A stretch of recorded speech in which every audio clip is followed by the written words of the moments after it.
I'm pleased to say at the Consello Spark Summit 2026, all about leadership, all about innovating in an age of disruption. And I'm joined now by Tom Polen, who is the CEO of BD, which for those who don't check everything that they use in a hospital, basically you've probably made it. The amount of extraordinary production that you have, just put it into context, 35 billion medical devices a year is what you're making. Correct. I think you put it in the context of 400,000 a minute. Yes. That's one hell of a supply chain. And I'm just wondering at how, through the lessons you've learned over the last few years, how you're navigating this current situation that we have with Strait of Hormuz or relationships with the US, China. Yeah, it's certainly a strength of ours. As you said, hospitals in every country around the world, 190, rely on us to help them take care of patients. And so we've invested systematically over decades, whether or not it's secondary suppliers for all of our raw materials, to core infrastructure. We have our own railroad spurs, for example, going to our plants. We have our own corn silos that don't fill up with corn, but they fill up with resins when there's hurricane season. So if a hurricane took out a resin factory, we can still supply medical devices to hospitals. And that's really, we take that extremely seriously, right? Mm-hmm. Patients rely on our devices each and every day. And so that's an important part of investing in healthcare resiliency. And I've been in the business for more than 25 years. There's never been a bigger focus by healthcare CEOs, hospital CEOs, than there is today on that. And they're looking for partners like us to help them. What's interesting, though, is the business, dare I say, is transitioning, or the consumer is transitioning to a space where, whether it be because of just an overwhelming level of demand and not enough supply, we need more healthcare at home. This is something you're seeing into and innovating in. Absolutely. So there's obviously a consumer interest to shift from hospital into home. It's one of our three strategic pillars. First is AI connected care. Second is helping enable care to shift into the home. And the third is helping improve outcomes for chronic disease.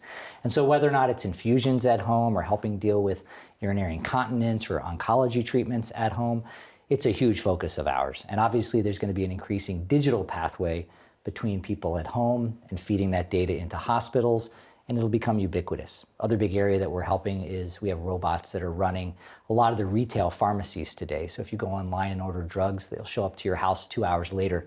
There's not pharmacists counting pills into amber vials, in those big e-retailers. Those are our robots. Again, enabling a whole new way of people accessing medications, again, in the comfort of their home, not having to go into a store. So when you see the current euphoria or FOMO around AI and the talk of physical AI and this brave new world of robotics, you're a bit like friends old school. I've been doing this for a very long time.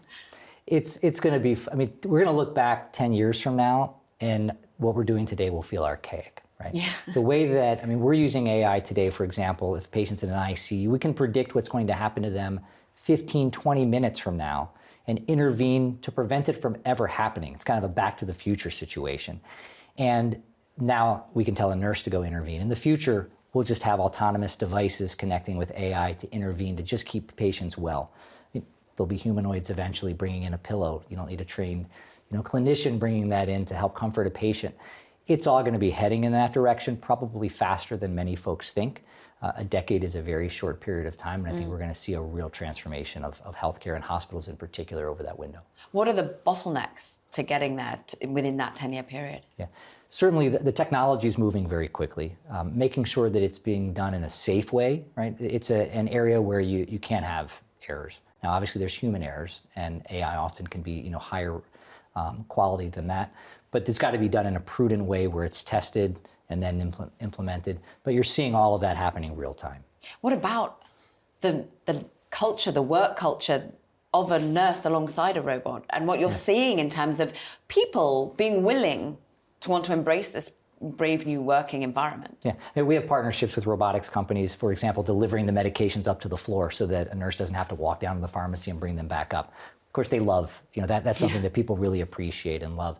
And then that's where you're going to see first is automation and robotics, taking away tasks that you don't need a trained clinician. These are extremely experienced, extremely knowledgeable people who, there's a lot of menial tasks that can be taken away by robotics. And you're starting to see that's really where the first phase of things are happening. And so I see very positive feedback overall on that. How do you feel about the way in which your talent are growing or not, the way in which you're able to leverage AI?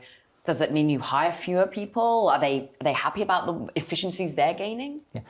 We're probably not hiring fewer people necessarily, but we're able to run the company at a relatively flat level as we continue to grow. And we are bringing in lots of new capabilities. with AI. That's not been something that medical device companies historically have huge numbers of. But you're seeing that change across every industry. And it's obviously, as we're hitting critical mass, we're applying it in our manufacturing centers, we're applying it onto our products, we're applying it into our commercial organizations.